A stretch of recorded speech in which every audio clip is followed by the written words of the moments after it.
You're tuned in to Fork Podcast. These are the COVID quarantine editions. These podcasts are to help people with their mindset and fitness during the lockdown.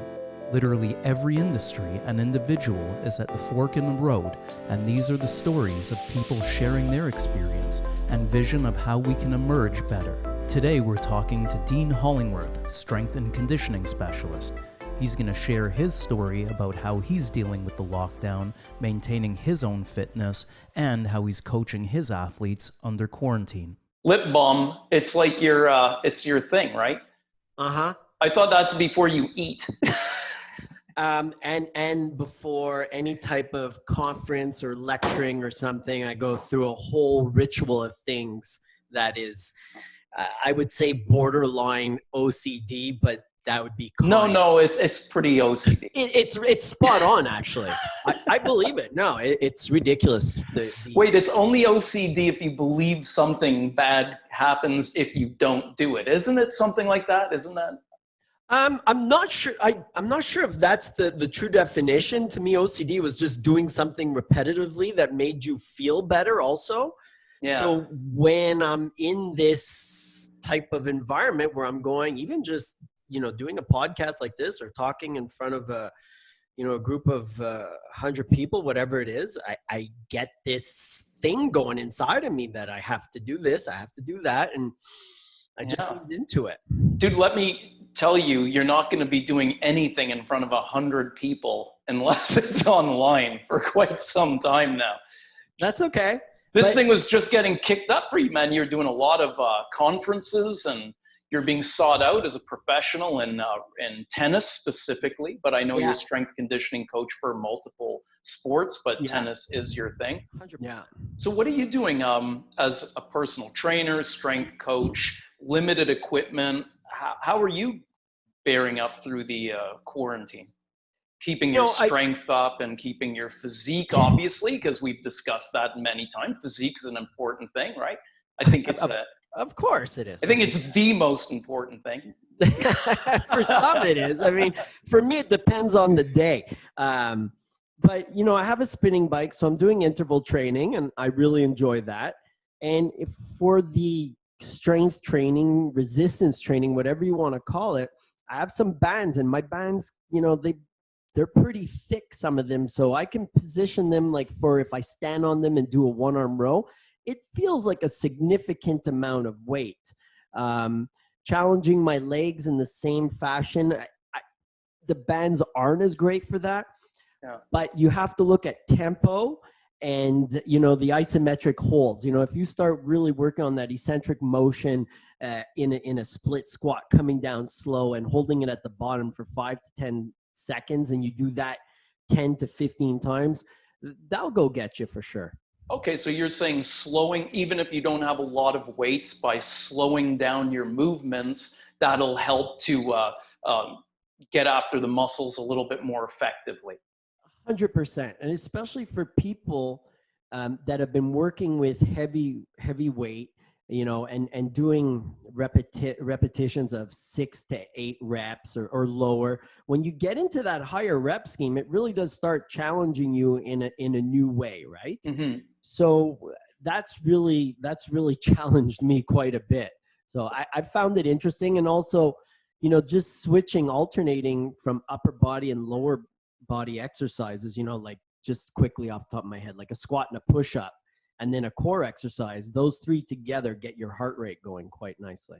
So you say that even if you don't have adequate equipment, people can stay fit.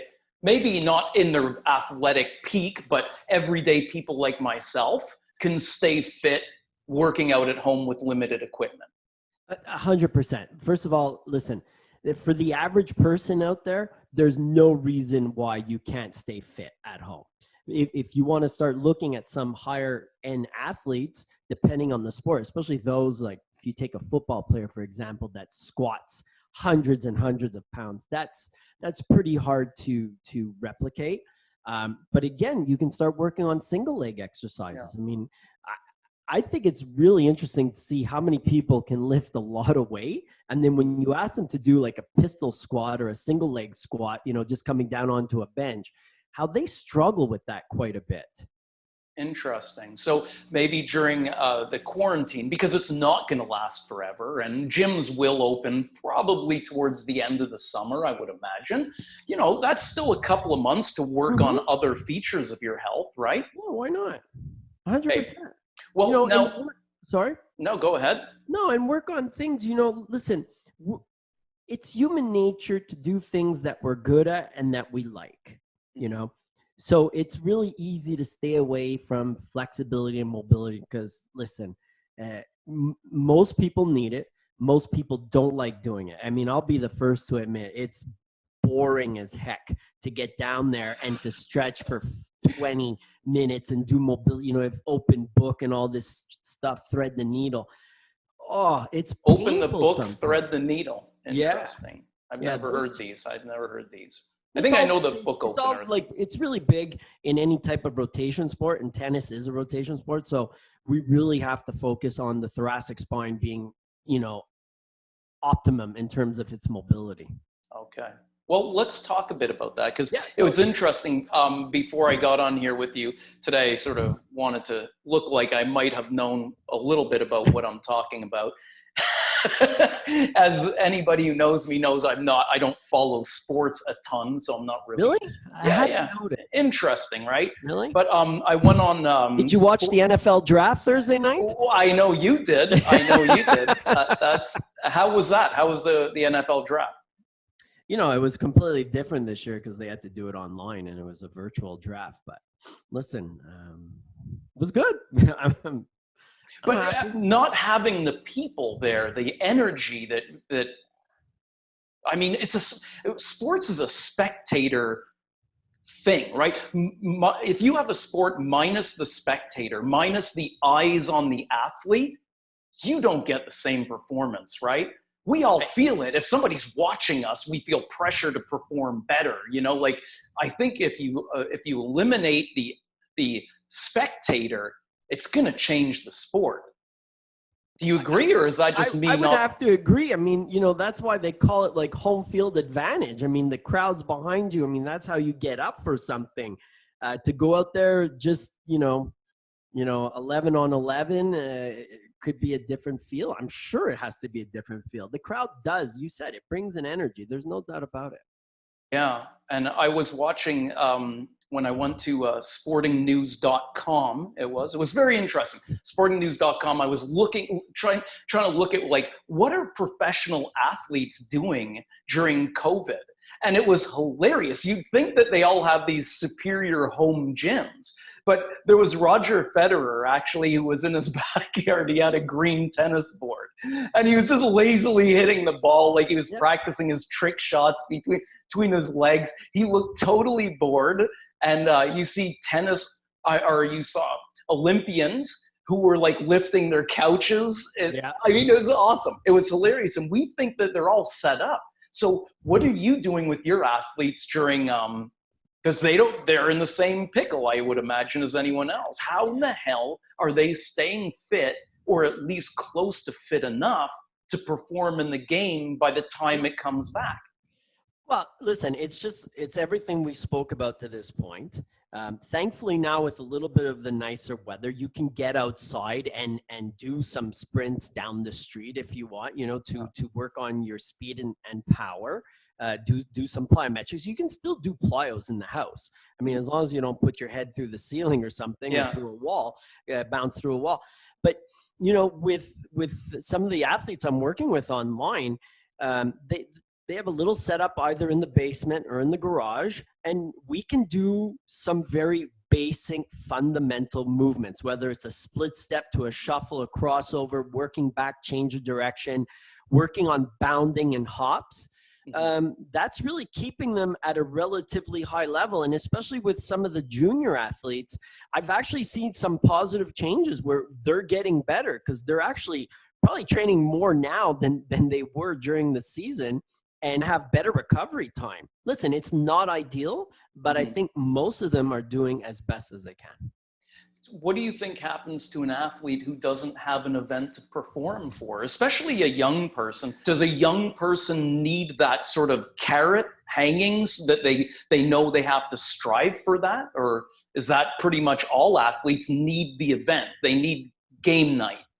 Listen, I think it goes for all athletes. And, you know, if you look at tennis is one of those sports where, wow, they have so many tournaments throughout the year. I mean, every second week you can almost all canceled, man, right? Yeah, they're all canceled now. But in the regular, I don't want to say regular season, but in regular times, that's what's going on.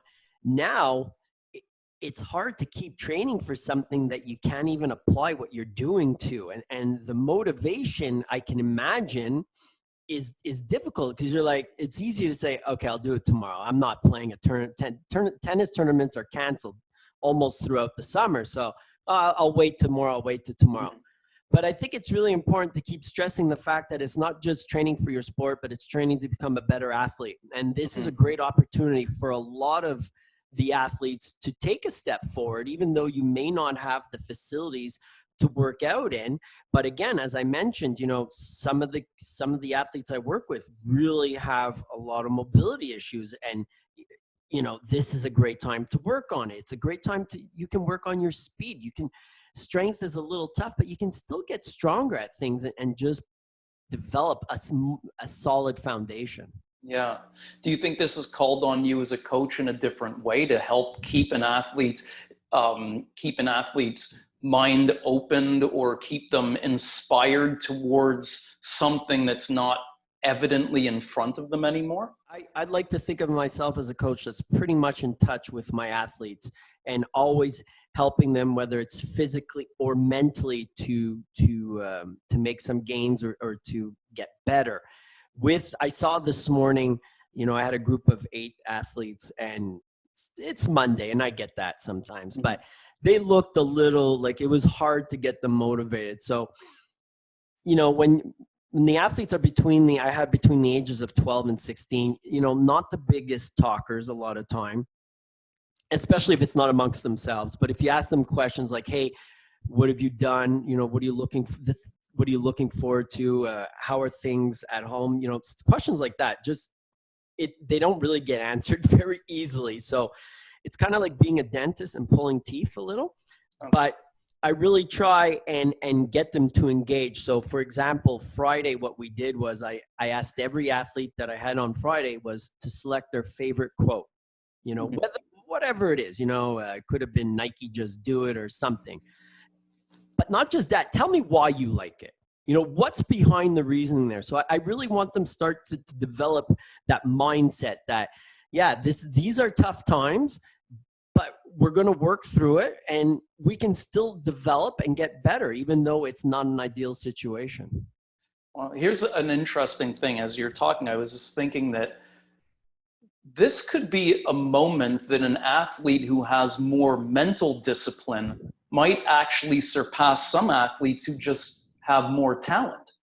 You know, because, you know, if you're naturally more talented, you might be naturally stronger, you might be faster, but here you are in an environment that you can't quite train those features. But somebody who's at home right now and is dealing with quarantine better mentally, they might emerge from this with an advantage.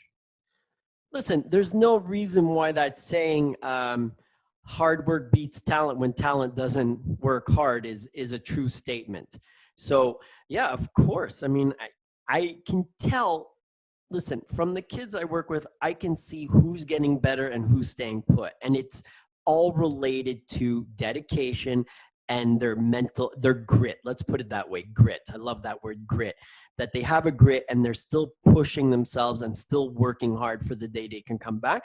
And the other ones that always took an easy road, an easier path, they're falling behind a little. I mean, if you want to get fit and if you want to stay in at least the closest to peak form you can, you're going to find a way to do it.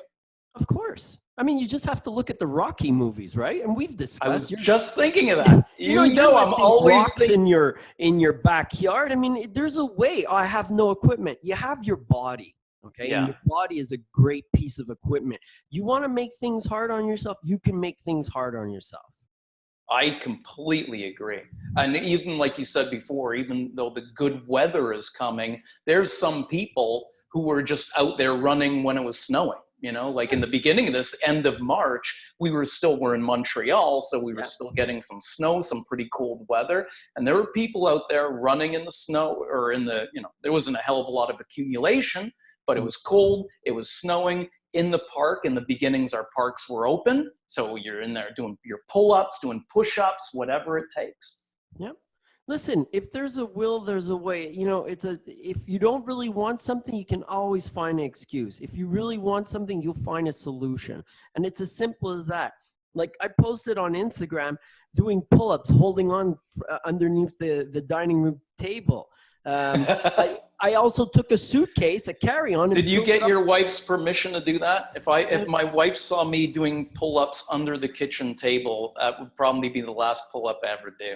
But you know, a carry-on, your airplane carry-on, fill it up with a couple of big books. I mean, you can get 40, 50 pounds in there. You can hold that for a one-arm row, for lunges, whatever you want to do, you know? Yeah, I got a good tip for some people. The big water jugs that you put in the water fountains in the office. It has a handle on it. It's about 30 pounds. Yeah. You can't buy any weights right now on Amazon, but you can buy a big water jug like that. Yeah. It's going to cost you a lot of money, and you got yourself a 30-pound dumbbell to do bent over rows, because your back is, would you agree that your back is probably the hardest muscles to work outside of a gym? Oh, you know what? And that's what's scaring me. That's a great point, Sean.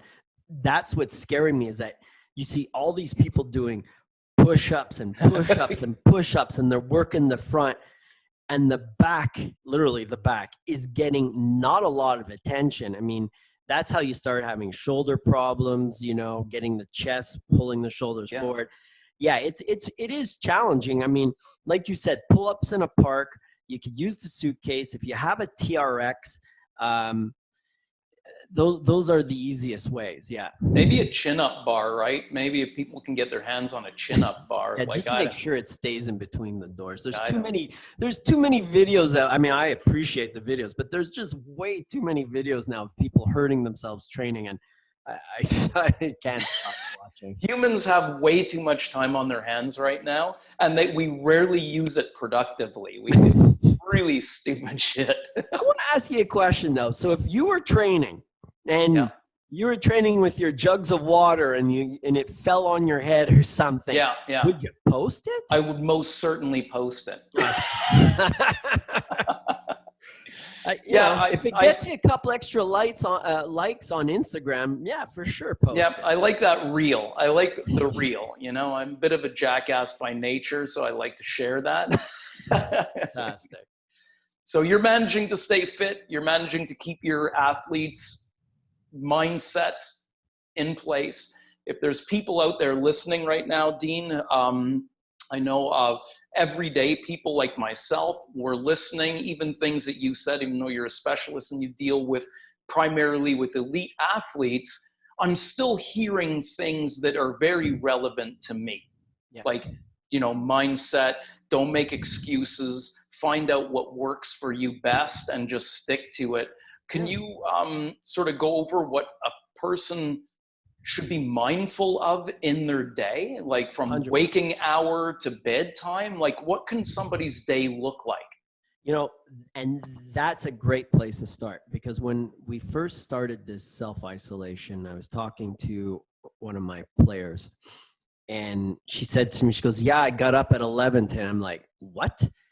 Like, this is a person that gets up at 7 every morning. Now is going to bed at 11, goes to bed usually 9, 10 o'clock, going to bed at 12, 1 o'clock. So the reason why she's having a hard time falling asleep is a lot more energy because she was training so much. But the first thing we said that we put into place, I said, you need to set up a daily routine. You have to get into some type of routine every morning. Now, I'm not saying you have to get up at 7 every morning. Maybe it's 8 or 9, but don't start sleeping in and creating, I don't want to say a laziness, but a laziness, you know, like get up, have breakfast, do some mobility work, and just set up your day that you can follow, and structures to really obtain your goals. You have to have a plan behind it. Try and keep that routine. I think that's really important, especially mentally. Okay. So getting up early well, not early, let's face it, people will want to sleep in given the course. opportunity. However, getting up at a reasonable time and sticking to that time, Yep. creating some type of agenda for the day that you want to follow. Like, how do you control your nutrition during the quarantine? Well, as you know, manage to stay fit. You always look great. You're always in shape. So obviously you're not eating donuts and, No, I mean, certain things have changed because I'm home all the time. So, there's always something that you can eat. So I have to be a little more strict with myself, that every time I walk by the fridge or the pantry, I'm not, rummaging through there for a snack or something. I've incorporated intermittent fasting into my weeks now. How does that look? How does your fast work? My intermittent fasting, so I really try and finish eating by 7 o'clock, 8 o'clock, like the last thing. If it's, maybe a cup of tea or something, that'd be my last thing by 8. And then, I can start eating again the next day, 16 hours. That puts me at about 11, 12 o'clock the next day.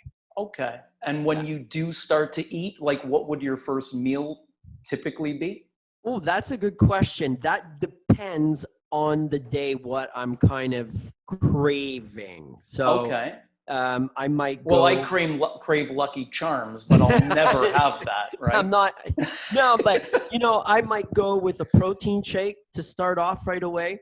I might go with eggs and toast to start off. I might have some type of whole grain cereal. So you do have some carbs. You get your bit of a, okay, good. Yeah, I'll do the carb. I have listen, I have no problems with that. And yeah. All right. Is it whole wheat toast? Yes, absolutely. Okay, good. We got to include that. It's not that white palm bread that is so amazing for peanut butter and jelly sandwich. Yeah, that's right. Okay, so that would be your first meal of the day. And you'll have snacking up until the next meal, or you'll just go right to your next meal? No, so what I'll do, for example, today I did a little bit of cereal, and I was, kind of full. And then before we jumped on, at 2:45, I juiced. So I had, celery, carrots, beets. I was worried it was the other juice. I thought you were juicing. That explains the jacked. Yeah, well, you don't have to worry about that because I'm scared shitless of needles, so forget it. And especially giving one to myself, God forbid, knock wood. So you juiced at 3? Yeah, 3 o'clock. And then tonight, vegetables and pork chops. Okay. So you see, you can get a little bit of carbohydrate, like simple carbs in your diet, because you're not eating a ton. You're not eating a lot, and you fasted previous to, plus you train. Yeah, and I did my interval training at 7:30 this morning, so I really needed something. Like, my body was like, when those 16 hours are up, I'm really ready to start. Well, and your muscles are super sensitive to the carbohydrate, especially post-training. So if you're going to have a simple carbohydrate, best time to have it is right after your fast and a workout, right? Yes, exactly. Okay. And then sleep routine, how does that look for you? Because I know in the past you've shared that you have some problems sleeping. How are you optimizing your sleep in a stressful time? I wish I could report that I'm being successul at this. I'm not. Yeah, but you're trying. So what are you trying to do? Yeah, I am trying. I'm trying. I really when I go to bed, I'm trying some really deep breathing relaxation techniques, just to help myself. I don't usually have a problem falling asleep. It's my routine is somewhere I'll go to bed somewhere, let's say 10 o'clock, wake up at midnight, fall back asleep right away. But then at 3:30, that's the key hour. Do I go back to sleep or do I stay awake for a couple hours after that? Okay. Yeah. Well, what I like about this, Dean, is that you're a fit guy, you're a coach, your mindset is often right where it needs to be, and you struggle with many of the same things that other people do. But what I like about what you do is you don't allow that to become an excuse to not practice or at least try to work on the things that you know you can improve. And I think that that's very admirable, and I'm very happy that you're transparent with that, because that helps people to understand, oh man, okay, this guy's got the same struggles, and he's got the body he wants, he's got the fitness he wants, he's got, you know, a good life. So I thank you for sharing that, Dean. I really appreciate that. Thank you for saying that. And, you know, transparency, I think, listen, I'm not going to say stuff and sit here and go, oh no, I never have, you know, simple carbs, or I never have a beer or anything like that. No, listen, I want to have a well-balanced life, you know, everything in moderation, including moderation. All right, man. Well, Dee, I really appreciate you coming on Fork Podcast in our COVID quarantine edition here. So this is what I'm going to be doing for the next few weeks, is just going through no more face-to-face work with everybody. I miss that. I miss proximity to people. It really is something. That's one of the things I've had to work on a lot. I'm a very social person. I like to be around people a lot, and this has been a big challenge. I mean, for me and many people, obviously. Yeah. But I just want to thank you so much for sharing all that with us, and you've given us some things to take away and put into practice. And we're going to have you on real soon. Check up and see what else we need to fix in our lives during the quarantine, and I'm sure it's going to be going on for a little while longer. Always a pleasure. I really enjoy it. Yeah. And I hope people can take something from this and apply it to their lives and improve themselves. Yeah, we will. Thanks a lot, Dean. Thank you. Take it easy, buddy.